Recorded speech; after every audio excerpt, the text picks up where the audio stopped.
Hi all, welcome to Wings to Win Education. Macro Economicsന്റെ ISLM അപ്രോച്ചാണ് ഇന്ന് നമുക്ക് discuss ചെയ്യാനുള്ളത്. IS and LM functions. IS and LM functions. IS അല്ല the term IS എന്ന് പറയുന്നത് investment and saving equality ആണ് കാണിക്കുന്നത്. I means investment, S mean saving. അതിൻ്റെ ഒരു ഷോർട്ട് ഹാൻഡ് എക്സ്പ്രഷൻ ആണ് IS. ഇൻവെസ്റ്റ്മെന്റ് സേവിങ്ങിൻ്റെ ഒരു ഷോർട്ട് ഹാൻഡ് എക്സ്പ്രഷൻ ആണ് IS എന്ന് പറയുന്നത്. IS റെപ്രസെന്റ് ചെയ്യുന്നത് പ്രോഡക്റ്റ് മാർക്കറ്റ് ഇക്വിലിബ്രിയം ആണ്. ഓർമ്മിച്ചു വെക്കുക, IS എന്ന് പറയുന്നത് ഇൻവെസ്റ്റ്മെന്റ് സേവിങ് ഇക്വാലിറ്റിയാണ് കാണിക്കുന്നത്. ഇത് പ്രോഡക്റ്റ് മാർക്കറ്റ് ഇക്വിലിബ്രിയത്തെയാണ് റെപ്രസെന്റ് ചെയ്യുന്നത്. ഇനി on the other hand the term LM അല്ലെ, ദി ടേം LM എന്ന് പറയുന്നത് എന്തിൻ്റെ ഷോർട്ട് ഹാൻഡ് എക്സ്പ്രഷൻ ആണ്? Equality of money demand and money supply. Money സപ്ലൈയുടെയും മണി ഡിമാൻഡിൻ്റെയും ഇക്വാലിറ്റിയെയാണ് LM കാണിക്കുന്നത്. മണി സപ്ലൈയുടെയും മണി ഡിമാൻഡിൻ്റെയും ഇക്വാലിറ്റിയെയാണ് എല്ലാം കാണിക്കുന്നത്. Equality of money supply and money ഡിമാൻഡിൻ്റെ ഷോർട്ട് ഹാൻഡ് എക്സ്പ്രഷൻ ആണ് എന്ത്? LM എന്ന് പറയുന്നത്. LM represent the money market equilibrium. Money market ഇക്വിലിബ്രിയത്തെയാണ് LM റെപ്രസെന്റ് ചെയ്യുന്നത്. LM represents the money market equilibrium. ഇനി നമുക്ക് ഇത് രണ്ട് പ്രോഡക്റ്റ് മാർക്കറ്റിനെയും മണി മാർക്കറ്റിനെയും, അതായത് IS LM കർവുകളെ സെപ്പറേറ്റ് ആയിട്ട് തന്നെ പഠിക്കാനുണ്ട്. കാരണം IS കർവ് എന്താണ്, അതിൻ്റെ ഇക്വാലിറ്റി എങ്ങനെയാണ് വരുന്നത്, then investment and saving equality എങ്ങനെയാണ് വരുന്നത്, അതിൻ്റെ സ്ലോപ്പ് എന്താണ്, ISനെ റെപ്രസെന്റ് ചെയ്യുന്ന അല്ലെങ്കിൽ അതിനെ ഡിറ്റർമിൻ ചെയ്യുന്ന ഘടകങ്ങൾ ഏതൊക്കെയാണ്, അതിൻ്റെ ഫംഗ്ഷൻ എന്തൊക്കെയാണ്, ഇങ്ങനെ നമുക്ക് ഒരുപാട് കാര്യങ്ങൾ സെപ്പറേറ്റ് ആയിട്ട് പഠിക്കാനുണ്ട്. ആദ്യം നമുക്ക് IS എന്താണെന്നും LM എന്താണെന്നും നോക്കുന്നതിന് വേണ്ടിയിട്ട് IS റെപ്രസെന്റ് ചെയ്യുന്ന പ്രോഡക്റ്റ് മാർക്കറ്റ് ഇക്വിലിബ്രിയത്തെയും LM റെപ്രസെന്റ് ചെയ്യുന്ന മണി മാർക്കറ്റ് ഇക്വിലിബ്രിയത്തെയും നമുക്ക് സെപ്പറേറ്റ് ആയിട്ട് പഠിക്കാം. പിന്നീട് അതിനുശേഷം നമുക്ക് എന്ത് ചെയ്യാം? ജനറൽ ഇക്വിലിബ്രിയം എന്നറിയപ്പെടുന്ന IS LM കർവുകളെ ഒരുമിച്ച് പഠിക്കുന്ന നമ്മുടെ പ്രോഡക്റ്റ് മാർക്കറ്റും മണി മാർക്കറ്റും ഒരുമിച്ച് ഇക്വിലിബ്രിയത്തിലെത്തുന്ന ജനറൽ ഇക്വിലിബ്രിയവും നോക്കാം.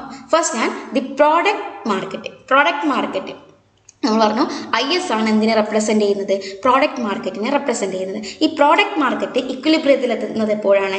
സേവിങ്ങും ഇൻവെസ്റ്റ്മെന്റും ഈക്വൽ ആവുമ്പോഴാണ്. സേവിങ് S എന്ന് പറയുന്ന സേവിങ്ങും I എന്ന് പറയുന്ന ഇൻവെസ്റ്റ്മെന്റും ഈക്വൽ ആവുമ്പോഴാണ് പ്രോഡക്റ്റ് മാർക്കറ്റ് ഇക്വിലിബ്രിയത്തിലെത്തുന്നത്. ഇനി ഈ സേവിങ് എന്ന് പറയുന്നത് ഇൻകത്തിന്റെ ലെവൽ ഓഫ് ഇൻകത്തിന്റെ ഡയറക്റ്റ് ഫംഗ്ഷൻ ആണ്. അപ്പോൾ നമുക്ക് സേവിങ്ങിനെ എങ്ങനെ റെപ്രസെന്റ് ചെയ്യാം? Saving is equal to function of Y. Saving is the function of level of income. Saving എന്ന് പറയുന്നത് direct function of level of income ആണ്. അതായത് ഡയറക്റ്റ് ഫംഗ്ഷൻ എന്ന് പറയുമ്പോൾ ഡയറക്റ്റ് റിലേഷൻ ആണ്. സേവിങ്ങും ഇൻകവും തമ്മിൽ എന്ത് റിലേഷൻ ആണ്? ഡയറക്റ്റ് റിലേഷൻ ആണ്. Direct relation means when income increases saving also increases, when income decreases saving also decreases. That type of relation is known as direct relation. അപ്പോൾ സേവിങ്ങും ഇൻകവും എന്താണ്? ഡയറക്റ്റ് റിലേഷൻ ആണ്. Saving is the function of income. ഇനി investment is a decreasing function of the interest rate. നമ്മുടെ ഈ സേവിങ്ങിന് opposite ആയിട്ട് ഇൻവെസ്റ്റ്മെന്റ് എന്ന് പറയുന്നത് it is the decreasing function of the interest rate. Investment is the decreasing function of the interest rate. മറന്നു പോകല്ല, ഇൻകത്തിന്റെ direct function ആണ് saving. ഇൻവെസ്റ്റ്മെന്റിന്റെ decreasing function ആണ് interest rate. Investment is the decreasing function of the interest rate. Decreasing function എന്ന് പറയുമ്പോൾ inverse relation ആണ്. When interest rate increases, investment decreases. When interest rate decreases, investment increases. ഒന്ന് കൂടുമ്പോൾ മറ്റൊന്ന് കുറയുകയും ഒന്ന് കുറയുമ്പോൾ മറ്റൊന്ന് കൂടുകയും ചെയ്യുന്നു. അങ്ങനെ ഒപ്പോസിറ്റ് റിലേഷൻ അല്ലെങ്കിൽ ഇൻവേഴ്സ് റിലേഷൻ അല്ലെങ്കിൽ ഡിക്രീസിങ് റിലേഷനാണ് ആര് തമ്മിലുള്ളത്? ഇൻവെസ്റ്റ്മെന്റും ഇൻട്രസ്റ്റ് റേറ്റും തമ്മിൽ ഉള്ളത്. അപ്പോൾ സേവിങ്ങും ഇൻവെസ്റ്റ്മെന്റിനും കൂടുന്ന IS കർവ് പ്രോഡക്റ്റ് മാർക്കറ്റ് ഇക്വിലിബ്രിയത്തെയാണ് റെപ്രസെന്റ് ചെയ്യുന്നത്. I എന്ന് പറയുന്നത് ഇൻവെസ്റ്റ്മെന്റും S എന്ന് പറയുന്നത് സേവിങ്ങുമാണ്. S is the function of Y. S is the direct function of Y. അങ്ങനെ തന്നെ പറയണം. S is the saving is the direct function of Y and investment is the decreasing or inverse function of interest rate. ഇനി product market ഇക്വിലിബ്രിയത്തിലെത്തുന്നത് എപ്പോഴാണ്? As we know saving is equal to investment. സേവിങ്ങും ഇൻവെസ്റ്റ്മെന്റും equal ആവുമ്പോഴാണ് എന്ത് സംഭവിക്കുന്നത്? Product market ഇക്വിലിബ്രിയത്തിൽ എത്തുന്നത്. ഒരു IS schedule എന്താണ് റിഫ്ലക്ട് ചെയ്യുന്നത് അല്ലെങ്കിൽ റെപ്രസെന്റ് ചെയ്യുന്നത്? IS schedule reflects the equilibrium of the product market. Product മാർക്കറ്റിന്റെ ഇക്വിലിബ്രിയത്തെയാണ് IS ഷെഡ്യൂൾ കാണിക്കുന്നത്. IS ഷെഡ്യൂൾ കാണിക്കുന്നത് എന്തിനെയാണ്? പ്രോഡക്റ്റ് മാർക്കറ്റ് ഇക്വിലിബ്രിയത്തെയാണ് എന്ത് കാണിക്കുന്നത്? IS ഷെഡ്യൂൾ കാണിക്കുന്നത്. നോക്കാം. എന്താണ് IS schedule? IS schedule shows the combinations of interest rate and income levels where saving investment equality take place so that the product market of the economy is in equilibrium. It is also known as real equilibrium. നമ്മുടെ product market equilibrium also known as real equilibrium. Product market equilibrium is also known as real equilibrium. നമുക്കറിയാം ഇത് നമ്മുടെ ചേരുംപടി ചേർക്കുന്ന സംഭവങ്ങളുണ്ടല്ലോ, കോളത്തിൽ വന്നിട്ട് A ബിയോട് യോജിപ്പിക്കുക, അവിടെയൊക്കെ എന്താണ് ഇത്തരം ടേംസ് അങ്ങോട്ടും ഇങ്ങോട്ടും മാറ്റി മറിച്ചൊക്കെ തരാം. അപ്പോൾ ഈ ഒരു കോൺസെപ്റ്റ് എന്ത് ചെയ്യണം, നിങ്ങൾ ശരിയായിട്ട് പഠിക്കണം. പ്രോഡക്റ്റ് മാർക്കറ്റ് ഇക്വിലിബ്രിയമാണ് എന്തറിയപ്പെടുന്നത്, റിയൽ ഇക്വിലിബ്രിയം എന്നും അറിയപ്പെടുന്നത്. ഈ IS ഷെഡ്യൂൾ എന്താണ് കാണിക്കുന്നത്? Combinations of interest rate and income levels where saving and investment equality take place. ഇൻവെസ്റ്റ്മെന്റും ഇക്വാലിറ്റിയും ഈക്വൽ ആവുന്ന സമയത്ത് ഇൻട്രസ്റ്റ് റേറ്റിൻ്റെയും ഇൻകം ലെവലിൻ്റെയും കോമ്പിനേഷനെയാണ് ആര് കാണിക്കുന്നത്, IS കർവ് കാണിക്കുന്നത്. ആ സമയത്താണ് ആര് ഇക്വിലിബ്രിയത്തിലെത്തുന്നത്, product market of the economy ഇക്വിലിബ്രിയത്തിലെത്തുന്നത്. അപ്പോൾ IS ഷെഡ്യൂൾ കാണിക്കുന്നത് എന്തിനെയാണ്, ഇൻവെസ്റ്റ്മെന്റ് സേവിങ് ഇക്വാലിറ്റി കാണിക്കുന്ന സമയത്ത് ഇൻട്രസ്റ്റ് റേറ്റിൻ്റെയും ലെവൽ ഓഫ് ഇൻകത്തിൻ്റെയും കോമ്പിനേഷനെയാണ് IS ഷെഡ്യൂൾ കാണിക്കുന്നത്. IS ഷെഡ്യൂള് ഇൻവെസ്റ്റ്മെന്റും സേവിങ്ങും ഈക്വൽ ആവുന്ന സമയത്ത് ഇൻട്രസ്റ്റ് റേറ്റും ഇൻകം ലെവലും അതിൻ്റെ കോമ്പിനേഷനെയാണ് ആര് കാണിക്കുന്നത്, IS ഷെഡ്യൂൾ കാണിക്കുന്നത്. അതുകൊണ്ട് തന്നെ IS ഷെഡ്യൂൾ പ്രോഡക്റ്റ് മാർക്കറ്റിൻ്റെ ഇക്വിലിബ്രിയം കാണിക്കുന്നത്. ഇങ്ങനെ ഇൻവെസ്റ്റ്മെന്റും സേവിങ്ങും ഈക്വൽ ആവുക എന്ന് പറയുന്നത് എന്താണ്, പ്രോഡക്റ്റ് മാർക്കറ്റ് ഇക്വിലിബ്രിയത്തിൽ എത്തി എന്നുള്ളതാണ്. ഈ പ്രോഡക്റ്റ് മാർക്കറ്റിൻ്റെ മറ്റു രീതിയിൽ അറിയപ്പെടുന്നതാണ് റിയൽ ഇക്വിലിബ്രിയം എന്ന് പറയുന്നത്. Product market equilibrium is also known as real equilibrium. ഇനി slope of the IS curve. ഈ IS കർവിൻ്റെ സ്ലോപ്പ് എന്ന് പറയുന്നത് എന്താണെന്ന് നോക്കാം. നമ്മളിവിടെ താഴെ ഒരു ഫിഗർ കൊടുത്തിട്ടുണ്ട്. ആ figure shows that the IS curve slopes downward from left to right. IS കർവിൻ്റെ സ്ലോപ്പ് എന്താണ്, നമ്മുടെ ഡിമാൻഡ് കർവ് പോലെ ഡൗൺവേർഡിലേക്ക് സ്ലോപ്പ് ചെയ്തുകൊണ്ടിരിക്കുന്ന, ലെഫ്റ്റിൽ നിന്നും റൈറ്റിലേക്ക് ഡൗൺവേർഡ് സ്ലോപ്പ് ചെയ്യുന്ന ഒരു കർവ് ആണെന്ത്, IS കർവ് എന്ന് പറയുന്നത്. This negative slope reflects the increase in investment and income as the rate of interest falls. അപ്പം increase in investment and income as the rate of interest falls എന്നുള്ളതാണ്. ഈ ഒരു negative റിലേഷന് കാരണം എന്താണ്, interest rate follow ചെയ്യുന്നതിനനുസരിച്ച് ഇൻവെസ്റ്റ്മെന്റും ഇൻകവും ഇൻക്രീസ് ചെയ്യും എന്നുള്ളതാണ് ഈ ഒരു നെഗറ്റീവ് സ്ലോപ്പ് അല്ലെങ്കിൽ ഡൗൺവേർഡ് സ്ലോപ്പ് കാണിക്കുന്നത്. IS കർവ് ഡൗൺവേർഡ് സ്ലോപ്പിംഗ് ആണ്. ഈ ഒരു ഡൗൺവേർഡ് സ്ലോപ്പിങ്ങിന് അല്ലെങ്കിൽ നെഗറ്റീവ് സ്ലോപ്പിന് കാരണം എന്താണ്, ഈ ഇൻട്രസ്റ്റ് റേറ്റ് ഫോളോ ചെയ്യുന്നതിനനുസരിച്ച് ഇൻവെസ്റ്റ്മെന്റും ഇൻകവും ഇൻക്രീസ് ചെയ്യും. ഇങ്ങനെ ഇൻട്രസ്റ്റ് റേറ്റും ഇൻകത്തിനോടും ഇൻവെസ്റ്റ്മെന്റിനോടും ഇൻട്രസ്റ്റ് റേറ്റ് ഒരു ഇൻവേഴ്സ് റിലേഷൻ ആണ് കാണിക്കുന്നത്. That is why the IS curve slopes downward. The IS curve may be flat or steep depending upon the sensitiveness of investment to change in the rate of interest and also on the size of the multiplier. IS curve flat ആവാം, steeper ആവാം, flatter ആവാം, steeper ആവാം. ഇത് എന്തിനെ depend ചെയ്തിരിക്കുന്നു, ഇൻവെസ്റ്റ്മെന്റിന്റെ ചേഞ്ചിന് അവിടെ അനുപാതികമായിരിക്കും. അപ്പോൾ interest റേറ്റിന്റെ ചേഞ്ചിനനുസരിച്ച് എങ്ങനെയാണോ ഇൻവെസ്റ്റ്മെന്റ് പ്രതികരിക്കുന്നത്, അതുപോലെ തന്നെ മൾട്ടിപ്ലയറിന്റെ സൈസിനനുസരിച്ചും ഇൻട്രസ്റ്റ് റേറ്റിന്റെ ചേഞ്ചിനനുസരിച്ചും എങ്ങനെയാണോ ഇൻവെസ്റ്റ്മെന്റ് പ്രതികരിക്കുന്നത്, ആ പ്രതികരണത്തിനനുസരിച്ചിരിക്കും എന്ത്, നമ്മുടെ IS കർവിന്റെ സ്ലോപ്പ് എന്ന് പറയുന്നത്. അല്ലെങ്കിൽ ഫ്ലാറ്റർ ആണോ സ്റ്റീപ്പർ ആണോ എന്ന് തീരുമാനിക്കുന്നത് ആരാണ്, IS കർവ് ഫ്ലാറ്റർ ആണോ സ്റ്റീപ്പർ ആണോ എന്ന് തീരുമാനിക്കുന്നത് ഇൻവെസ്റ്റ്മെന്റിന്റെ സെൻസിറ്റീവ്നെസ് ആണ്, അല്ലെങ്കിൽ ഇൻവെസ്റ്റ്മെന്റിന്റെ പ്രതികരണമാണ്. റേറ്റ് ഓഫ് ഇൻട്രസ്റ്റിനോടും സൈസ് ഓഫ് മൾട്ടിപ്ലയറിനോടും ഇൻവെസ്റ്റ്മെന്റ് എങ്ങനെ പ്രതികരിക്കുന്നു എന്നുള്ളത് ഡിപ്പെൻഡ് ചെയ്തിരിക്കും എന്ത്, IS കർവിന്റെ slope. It may be flatter or steeper.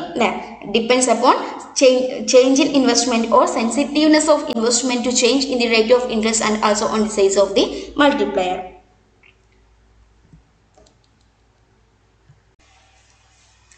Okay, ഇവിടെ എന്ത് കാണിച്ചിട്ടുണ്ട്, നമ്മുടെ IS കർവും LM കർവും കാണിച്ചിട്ടുണ്ട്. നമ്മൾ IS ആണ് ഡിസ്കസ് ചെയ്യുന്നത് എന്നുള്ളത് കൊണ്ട് IS കർവ് നോക്കുക. നമ്മൾ പറഞ്ഞതുപോലെ തന്നെ ഡിമാൻഡ് കർവ് പോലെ തന്നെയാണ് അല്ലേ. ഇവിടുന്ന് left to right downward slope ആയിട്ടാണ് IS കർവ് കൊടുത്തിട്ടുള്ളത്. ഇവിടെ X ആക്സിസിൽ ഇൻകവും Y ആക്സിസിൽ ഇൻട്രസ്റ്റ് റേറ്റുമാണ് കൊടുത്തിട്ടുള്ളത്. ഇത് IS കർവ് എന്ന് പറയുന്നത് ഡൗൺവേർഡ് സ്ലോപ്പിംഗ് കർവ് ആണ്. ഇനി നമ്മൾ നേരത്തെ ഇൻവെസ്റ്റ്മെന്റിന്റെ കാര്യം പറഞ്ഞു അല്ലേ. ഇൻവെസ്റ്റ്മെന്റ് നമ്മളെ ഇൻട്രസ്റ്റ് റേറ്റ് ചേഞ്ച് ചെയ്യുന്നതിനനുസരിച്ച്, അതുപോലെ തന്നെ സൈസ് ഓഫ് മൾട്ടിപ്ലയർ അനുസരിച്ച്, സൈസ് ഓഫ് മൾട്ടിപ്ലയറിന്റെയും ഇൻട്രസ്റ്റ് റേറ്റിന്റെയും ചേഞ്ചസിനോട് എങ്ങനെയാണ് ഇൻവെസ്റ്റ്മെന്റ് പ്രതികരിക്കുന്നത് എന്നുള്ളതനുസരിച്ചായിരിക്കും IS കർവ് ഫ്ലാറ്റർ ആണോ സ്റ്റീപ്പർ ആണോ എന്ന് തീരുമാനിക്കുന്നത് അല്ലേ. നോക്കുക, ഇൻവെസ്റ്റ്മെന്റ് വെരി സെൻസിറ്റീവ് ആണെന്നുണ്ടെങ്കിൽ ഇൻട്രസ്റ്റ് റേറ്റിന്റെ ഓരോ ചേഞ്ചിനനുസരിച്ചും ചെറിയൊരു ചേഞ്ചിനനുസരിച്ചും ഇൻവെസ്റ്റ്മെന്റ് പ്രതികരിക്കുകയാണ് എന്നുണ്ടെങ്കിൽ നമ്മുടെ IS കർവ് എന്തായിരിക്കും? ഫ്ലാറ്റർ ആയിരിക്കും അല്ലെ. ഇൻവെസ്റ്റ്മെന്റിന്റെ സെൻസിറ്റീവ്നെസ് ഹൈ ആണ് എന്നുണ്ടെങ്കിൽ, ഇൻവെസ്റ്റ്മെന്റ് വളരെ പെട്ടെന്ന് തന്നെ പ്രതികരിക്കുന്നുണ്ട് എന്നുണ്ടെങ്കിൽ, വളരെ വലിയ രീതിയിൽ പ്രതികരിക്കുന്നുണ്ട് എന്നുണ്ടെങ്കിൽ നമ്മുടെ IS കർവ് ഫ്ലാറ്റർ ആയിരിക്കും. ഓൺ ദി അതർ ഹാൻഡ് ആണെന്നുണ്ടെങ്കിൽ എന്തായിരിക്കും? സ്റ്റീപ്പർ ആയിരിക്കും. അതായത് നോട്ട് വെരി സെൻസിറ്റീവ് ആണെങ്കിൽ, ഇൻവെസ്റ്റ്മെന്റ് സെൻസിറ്റീവ് ആയിട്ടുള്ള ഇൻട്രസ്റ്റ് റേറ്റിന്റെ ചെറിയ ചേഞ്ചിനെ ഒന്നും ഇൻവെസ്റ്റ്മെന്റ് പരിഗണിക്കുന്നില്ല എന്നുണ്ടെങ്കിൽ, ഇൻട്രസ്റ്റ് റേറ്റിന്റെ ചെറിയ ചേഞ്ചിനൊന്നും ഇൻവെസ്റ്റ്മെന്റ് യാതൊരു വിധത്തിലുള്ള ചേഞ്ചും കാണിക്കുന്നില്ല എന്നുണ്ടെങ്കിൽ, അപ്പോൾ അവിടെ IS കർവ് എന്തായിരിക്കും? സ്റ്റീപ്പർ ആയിട്ടാണ് കാണിക്കുന്നത്. ഇനി ഈ ഒരു ഷേപ്പ് ഓഫ് IS ഇൻട്രസ്റ്റ് റേറ്റിനോടും സൈസ് ഓഫ് മൾട്ടിപ്ലയറിനോടും എന്ത് ചെയ്തിട്ടുണ്ട്? ഡിപ്പെൻഡ് ചെയ്തിരിക്കുന്നുണ്ട് എന്ന് പറഞ്ഞു അല്ലെ. അപ്പം സൈസ് ഓഫ് മൾട്ടിപ്ലയർ ആണ് ISന്റെ ഷേപ്പ് തീരുമാനിക്കുന്നത്. മൾട്ടിപ്ലയർ ലാർജ് ആണ് എന്നുണ്ടെങ്കിൽ, മൾട്ടിപ്ലയറിന്റെ സൈസ് ലാർജ് ആണ് എന്നുണ്ടെങ്കിൽ income is more sensitive. Income എന്ത് ചെയ്യും? പെട്ടെന്ന് ചേഞ്ച് ചെയ്യും. മൾട്ടിപ്ലയറിന്റെ സൈസ് ലാർജ് ആണ് എന്നുണ്ടെങ്കിൽ ഇൻകത്തിന്റെ സെൻസിറ്റീവ്നെസ് കൂടുതലായിരിക്കും. മൾട്ടിപ്ലയർ ലാർജ് ആണ് എന്നുണ്ടെങ്കിൽ ഇൻകം വളരെ പെട്ടെന്ന് തന്നെ എന്ത് ചെയ്യും? ഇൻക്രീസ് ചെയ്യും. അല്ലെങ്കിൽ ഇൻകം എന്ത് ചെയ്യുന്നുണ്ട്? വളരെ പെട്ടെന്ന് തന്നെ ഇൻക്രീസ് ചെയ്യും. ഇൻകത്തിൽ വലിയ രീതിയിലുള്ള ചേഞ്ചസ് വരും. ഇനി ഇൻട്രസ്റ്റ് റേറ്റിന്റെ അപ്പോൾ അതുകൊണ്ട് തന്നെ മോർ സെൻസിറ്റീവ് ആയതുകൊണ്ട് തന്നെ IS കർവ് എന്തായിരിക്കും? ഫ്ലാറ്റർ ആയിരിക്കും. മൾട്ടിപ്ലയർ ലാർജ് ആണെന്നുണ്ടെങ്കിൽ ഇൻകം എന്താവും? മോർ സെൻസിറ്റീവ് ആയിരിക്കും. ഇൻട്രസ്റ്റ് റേറ്റിന്റെ ചെറിയ ചേഞ്ചിന് പോലും ഇൻകം എന്ത് ചെയ്യും? പ്രതികരിക്കും. അതുകൊണ്ട് തന്നെ IS എന്തായിരിക്കും?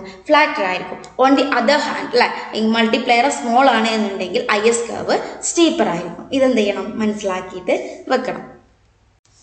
ഇനി ഷിഫ്റ്റ് ഇൻ IS കർവ് ആണ് പറയാനുള്ളത്. IS കർവ് എന്ത് ചെയ്യാം? ഷിഫ്റ്റ് ചെയ്യാം. ഒന്നെങ്കിൽ റൈറ്റിലേക്ക് ഷിഫ്റ്റ് ചെയ്യാം, അല്ലെങ്കിൽ ലെഫ്റ്റിലേക്ക് ഷിഫ്റ്റ് ചെയ്യാം. ഇവിടെ നോക്കാം, IS കർവ് ഇങ്ങനെ അല്ലെ, ഇങ്ങോട്ട് ആരോ മാർക്ക് ഇട്ടിട്ടുള്ളത്, അതായത് റൈറ്റിലേക്കാണ് ഷിഫ്റ്റ് ചെയ്യുന്നത്. LM കർവ് കൊടുത്തിട്ടുണ്ട്. LM കർവിൽ എന്തില്ല? യാതൊരു വിധത്തിലുള്ള മാറ്റവും കൊടുത്തിട്ടില്ല. ഇനി IS കർവ് താഴേക്കാണ്, അല്ലെങ്കിൽ ഡൗൺവേർഡ് ഓർ ലെഫ്റ്റ് വാർഡ് ആണെന്നുണ്ടെങ്കിൽ ഇങ്ങോട്ട് ആരോ മാർക്ക് കൊടുത്തിട്ടുണ്ട് അല്ലെ. IS കർവ് ആണ് ഒറിജിനൽ IS കർവ്. ഇതിന്റെ ചേഞ്ചസ് ഷിഫ്റ്റ് സംഭവിച്ചിട്ടാണ് ISD എന്ന് പറഞ്ഞിട്ടുള്ള പുതിയ IS കർവുകൾ രൂപം കൊണ്ടിട്ടുള്ളത്. റൈറ്റിലേക്കാണ് ഷിഫ്റ്റ് ചെയ്യുന്നത് എന്നുണ്ടെങ്കിൽ ISI ആയിരിക്കും, ലെഫ്റ്റിലേക്കാണെന്നുണ്ടെങ്കിൽ ISD ആയിരിക്കും. ഇനി എന്തൊക്കെ കാരണങ്ങൾ കൊണ്ടാണ് IS കർവിൽ ഷിഫ്റ്റ് സംഭവിക്കുന്നത് എന്ന് നോക്കാം. IS കർവ് പറഞ്ഞ പോലെ തന്നെ റൈറ്റിലേക്കും ഷിഫ്റ്റ് ചെയ്യാം, ലെഫ്റ്റിലേക്കും ഷിഫ്റ്റ് ചെയ്യാം. പല കാരണങ്ങൾ കൊണ്ടാണ് ഇത് സംഭവിക്കുന്നത്. റൈറ്റിലേക്ക് ഷിഫ്റ്റ് ചെയ്യണമെന്നുണ്ടെങ്കിൽ മറ്റൊരു കാരണവും, ലെഫ്റ്റിലേക്ക് ഷിഫ്റ്റ് ചെയ്യണമെന്നുണ്ടെങ്കിൽ മറ്റു റീസൺസും ആണ്. ഇനി എന്തുകൊണ്ടാണ് IS കർവ് റൈറ്റിലേക്ക് ഷിഫ്റ്റ് ചെയ്യുന്നത്? ഈ ISൽ നിന്നും ISI ആയിട്ട് IS കർവ് ഷിഫ്റ്റ് ചെയ്യുന്നതിനുള്ള റീസൺസ് എന്തൊക്കെയാണെന്ന് നോക്കാം. ഫസ്റ്റ് കോസ് എന്ന് പറയുന്നത് റിഡക്ഷൻ ഇൻ സേവിങ് കുറഞ്ഞാൽ IS കർവ് എന്ത് ചെയ്യും? റൈറ്റിലേക്ക് ഷിഫ്റ്റ് ചെയ്യും. Reduction in saving, increase in consumption കൂടിയാൽ, റിഡക്ഷൻസ് ഇൻ സേവിങ് കുറയാ, കൺസംഷൻ കൂടാ. Then autonomous increase in investment. Autonomous ഇൻവെസ്റ്റ്മെന്റിന്റെ ഇൻക്രീസ് അല്ല, ഇൻവെസ്റ്റ്മെന്റിലുള്ള ഇൻക്രീസ്. സേവിങ്ങിലെ റിഡക്ഷൻ ആണെങ്കിൽ ഇൻവെസ്റ്റ്മെന്റിലെ ഇൻക്രീസ് ആണ്. Then autonomous investment independent of income and rate of interest. ഇത് നമ്മൾ റീസൺ ആയിട്ടല്ല, പക്ഷെ ഓട്ടോണമസ് ഇൻവെസ്റ്റ്മെന്റ് ഇൻകവും ഇൻട്രസ്റ്റ് റേറ്റിനോടും എന്താണ്? ഇൻഡിപെൻഡന്റ് ആണ്. അത് നമുക്ക് അറിയാവുന്നൊരു കോൺസെപ്റ്റ് ആണല്ലേ. ഇത് റീസൺ ആയിട്ടല്ല. ഈ 3 റീസൺസ് ആണ് എന്തിന് കാരണം? നമ്മുടെ IS കർവ് റൈറ്റിലേക്ക് ഷിഫ്റ്റ് ചെയ്യാനുള്ള കാരണം. ഈ 3 റീസൺസ് നിങ്ങൾ പഠിച്ചു വെക്കൽ നിർബന്ധമാണ്. കാരണം എക്സാമിന് ചോദിച്ചു കണ്ടിട്ടുണ്ട്. IS കർവ് ഷിഫ്റ്റ് ചെയ്യുന്നതിനുള്ള കാരണം നമുക്ക് മിക്സഡ് ആയിട്ട് തരും. ഇത് രണ്ടും ISന്റെയും ലെഫ്റ്റിലെയും റൈറ്റിലെയും റീസൺസ് എന്താവും? മിക്സഡ് ആയിട്ട് തരും. അതിലൊന്ന് നിങ്ങൾ പിക്ക് ചെയ്യേണ്ടതായിട്ട് വരും. അതുകൊണ്ട് മനസ്സിലാക്കി വെക്കണം IS കർവ് എന്തെല്ലാം കാരണങ്ങൾ കൊണ്ടാണ് റൈറ്റിലേക്ക് ഷിഫ്റ്റ് ചെയ്യുന്നത്. ഇനി ലെഫ്റ്റിലേക്ക് ഷിഫ്റ്റ് ചെയ്യുന്നത് എന്തുകൊണ്ടാണെന്ന് നോക്കാം. ഇവിടെ ISൽ നിന്നും ISD ആയിട്ട് എന്തുകൊണ്ടാണ് IS കർവ് ഷിഫ്റ്റ് ചെയ്യുന്നത്? ഫസ്റ്റ് വൺ ആദ്യം മനസ്സിലാക്കുക, ഇതെന്താണ്? ഓപ്പോസിറ്റ് ഓഫ് ഷിഫ്റ്റിന് റൈറ്റ് ആയിരിക്കും. റൈറ്റിന്റെ ഓപ്പോസിറ്റ് ആയിട്ടാണ് വരിക. അപ്പോൾ ഇവിടെ റിഡക്ഷൻ ഇൻ സേവിങ് ആണ് എന്നുണ്ടെങ്കിൽ ഇവിടെ എന്തായിരിക്കും? ഇൻക്രീസ് ഇൻ സേവിങ് ആയിരിക്കും. ദെൻ ഡിക്രീസ് ഇൻ കൺസംഷൻ ആയിരിക്കും. ഇത് രണ്ടുമാണ് ലെഫ്റ്റിലേക്ക് ഷിഫ്റ്റ് ചെയ്യാനുള്ള കാരണങ്ങൾ. റൈറ്റിലേക്ക് ഷിഫ്റ്റ് ചെയ്യുന്നതിന്റെ ഓപ്പോസിറ്റ് ആയിട്ടാണ് ലെഫ്റ്റിലേക്ക് ഷിഫ്റ്റ് ചെയ്യുന്നതിനുള്ള കാരണങ്ങൾ വരുന്നത്. Money market equilibrium. എന്താണ് ഇനി മണി മാർക്കറ്റ് ഇക്വിലിബ്രിയം എന്ന് നോക്കാം. നമ്മൾ IS എന്ന് പറയുന്നത് എന്തായിരുന്നു? പ്രൊഡക്റ്റ് മാർക്കറ്റ് ഇക്വിലിബ്രിയം അല്ലെങ്കിൽ റിയൽ മാർക്കറ്റ് ഇക്വിലിബ്രിയം ആയിരുന്നു അല്ലേ. ഇനി LM റെപ്രസെന്റ് ചെയ്യുന്നത് മണി മാർക്കറ്റ് ഇക്വിലിബ്രിയത്തെയാണ്. നോക്കാം, LM റെപ്രസെന്റ് ചെയ്യുന്നത് മണി മാർക്കറ്റ് ഇക്വിലിബ്രിയത്തെയാണ്. LM എന്ന് പറയുന്നത് ഡിമാൻഡ് ഫോർ മണിയും സപ്ലൈ ഓഫ് മണിയുടെയും ഇക്വാലിറ്റിയെയാണ് LM കാണിക്കുന്നത് അല്ലേ. L എന്ന് പറയുന്നത് ഡിമാൻഡ് ഫോർ മണിയാണ്. L എന്ന് പറയുന്നത്. M എന്ന് പറയുന്നത് സപ്ലൈ ഓഫ് മണിയാണ്. അപ്പോൾ ഈ എല്ലും എമ്മും ഈക്വൽ ആകുമ്പോൾ, ഡിമാൻഡ് ഫോർ മണിയും സപ്ലൈ ഓഫ് മണിയും ഈക്വൽ ആകുമ്പോഴാണ് മണി മാർക്കറ്റ് ഇക്വിലിബ്രിയം സംഭവിക്കുന്നത്.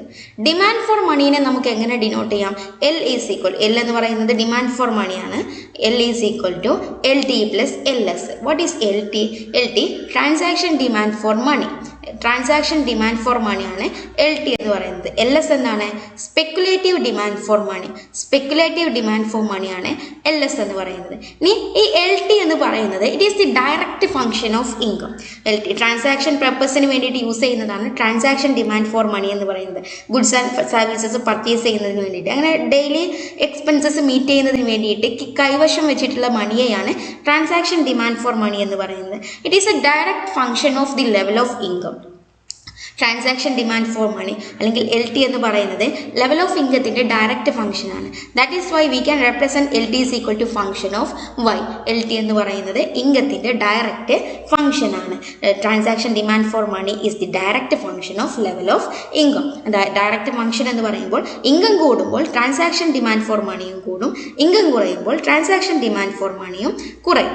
ഇനി LS എന്ന് പറയുന്നത് സ്പെക്കുലേറ്റീവ് ഡിമാൻഡ് ഫോർ മണിയാണ് അല്ലേ. ഭാവിയിൽ ഉണ്ടാകുന്ന ഫ്യൂച്ചർ ചേഞ്ചസിൽ നിന്നും ബെനിഫിറ്റ് ഉണ്ടാക്കുന്നതിന് വേണ്ടിയിട്ട് നീക്കി വെച്ചിട്ടുള്ള മണിയാണ് സ്പെക്കുലേറ്റീവ് ഡിമാൻഡ് ഫോർ മണി എന്ന് പറയുന്നത്.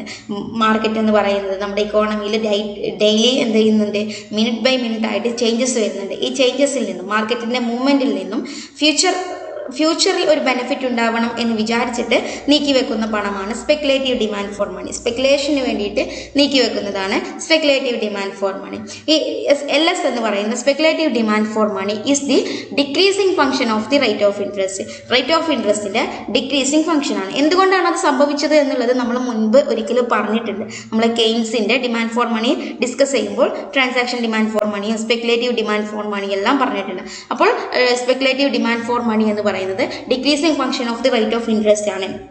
എന്തുകൊണ്ടാണ് അങ്ങനെ വന്നിട്ടുള്ളത് എന്ന് നമ്മൾ അവിടെ ഡിസ്കസ് ചെയ്തിട്ടുണ്ട്. അപ്പോൾ LS എന്ന് പറയുന്നത് സ്പെക്കുലേറ്റീവ് ഡിമാൻഡ് ഫോർ മണിയാണ്. Speculative demand for money is the decreasing function of the rate of interest. Decreasing function എന്ന് പറയുമ്പോൾ ഇൻട്രസ്റ്റ് റേറ്റ് കൂടുമ്പോൾ LS കുറയും, ഇൻട്രസ്റ്റ് റേറ്റ് കുറയുമ്പോൾ LS കൂടും. ഇങ്ങനെ ഒരു ഒപ്പോസിറ്റ്, ഒരു ഇൻവേഴ്സ് റിലേഷനാണ് സ്പെക്കുലേറ്റീവ് ഡിമാൻഡ് ഫോർ മണിയും ഇൻട്രസ്റ്റ് റേറ്റും തമ്മിലുള്ളത്. അപ്പോൾ LT എന്ന് പറയുന്നത് LT is the function of Y, LS is the function of interest rate. അപ്പോൾ നമുക്ക് M എന്ന് പറയുന്നത് എങ്ങനെ എഴുതാം? M is equal to LT of M എന്ന്, ഇവിടെ M എന്ന് ഡിനോട്ട് ചെയ്യുന്നത് തന്നെ എന്താണ്? സപ്ലൈ ഓഫ് മണിയാണ് അല്ലേ, ഡിമാൻഡ് ഫോർ മണിയാണല്ലേ. M എന്ന് പറയുന്നത് ഡിമാൻഡ് ഫോർ മണിയാണ്. M ഈസ് ഈക്വൽ ടു എന്താണ്? LT of Y plus LS of R. ഇങ്ങനെയാണ് ഈ രണ്ട് ഫംഗ്ഷൻ്റെയും കോമ്പിനേഷനെയാണ് M എന്ന് പറയുന്നത്. M എന്ന് പറയുന്നത് എന്താണ്? മണി സപ്ലൈ ആണല്ലേ. മണി സപ്ലൈ എന്ന് പറയുന്നത് ട്രാൻസാക്ഷൻ ഡിമാൻഡ് ഫോർ മണിയും സ്പെക്കുലേറ്റീവ് ഡിമാൻഡ് ഫോർ മണിയും കൂടിയിട്ടുള്ളതാണ്. L എന്ന്, ഇവിടെ M അല്ല വേണ്ടത്, ഇവിടെ L ആണ് വേണ്ടത്. L എന്ന് പറയുന്നത് LTയും LSും കൂടിയതാണല്ലോ. ഇതിൻ്റെ ഫംഗ്ഷൻസ് കൂടുമ്പോൾ എന്തായിട്ട് മാറും? L ആയിട്ട് മാറും. മണി മാർക്കറ്റ് ഇക്വിലിബ്രിയം ആയിട്ട് മാറും. M is equal to L ആയിട്ട് മാറും. M is equal to L. ഇവിടെ Lൻ്റെ കൂടെ ആവശ്യമുണ്ട്. ഓക്കെ, ഈ slope of the LM curve. LM കർവിൻ്റെ സ്ലോപ്പ് നമ്മൾ പറഞ്ഞു. IS കർവ് എന്ന് പറയുന്നത് ഡൗൺവേർഡ് സ്ലോപ്പിംഗ് ആണ്. On the other hand LM curve shows upward slope. LM curve എന്ന് പറയുന്നത് ലെഫ്റ്റിൽ നിന്നും റൈറ്റിലേക്ക് അപ്വേർഡ് ആയിട്ടാണ് എന്ത് ചെയ്യുന്നത്? മൂവ് ചെയ്യുന്നത്. LM കർവ് നോക്കുക, ഈ റെഡ് ലൈൻ ആണ് എന്ത്? LM കർവ് അപ്വേർഡ് സ്ലോപ്പാണ് കാണിക്കുന്നത്. എന്തുകൊണ്ടാണ് അപ്വേർഡ് സ്ലോപ്പ് കാണിക്കുന്നത് എന്നുള്ളത് നമുക്ക് പറയാം. ഇങ്ങനെ എല്ലാം കർവ് അപ്വേർഡ് സ്ലോപ്പ് ആവാനുള്ള കാരണം എന്താണ്? Increase in the level of income increases the demand for money എന്നുള്ളതാണ്. ലെവൽ ഓഫ് ഇൻകത്തിൽ ഇൻക്രീസ് സംഭവിച്ചാൽ ഡിമാൻഡ് ഫോർ മണിയും ഇൻക്രീസ് ചെയ്യും. ഇൻകം കൂടുമ്പോൾ ഡിമാൻഡ് ഫോർ മണി ഇൻക്രീസ് ചെയ്യുന്നു. അതിൻ്റെ ഭാഗമായിട്ട് ഇൻട്രസ്റ്റ് റേറ്റും ഇൻക്രീസ് ചെയ്യുന്നു. On the other hand income decrease ചെയ്യുകയാണ് എന്നുണ്ടെങ്കിൽ ഡിമാൻഡ് ഫോർ മണിയും ഡിക്രീസ് ചെയ്യുന്നു, ഇൻട്രസ്റ്റ് റേറ്റും ഡിക്രീസ് ചെയ്യുന്നു. ഇങ്ങനെ ഒരു ഡയറക്റ്റ് റിലേഷൻ അവിടെ എക്സിസ്റ്റ് ചെയ്യുന്നത് കൊണ്ടാണ് ലെവൽ ഓഫ് ഇൻകവും ഡിമാൻഡ് ഫോർ മണിയും ഇൻട്രസ്റ്റ് റേറ്റും തമ്മിൽ ഒരു ഡയറക്റ്റ് റിലേഷൻ നിലനിൽക്കുന്നത് കൊണ്ടാണ് ഇങ്ങനെ അപ്വേർഡ് സ്ലോപ്പിംഗ് LM കർവ് ആവാൻ കാരണം.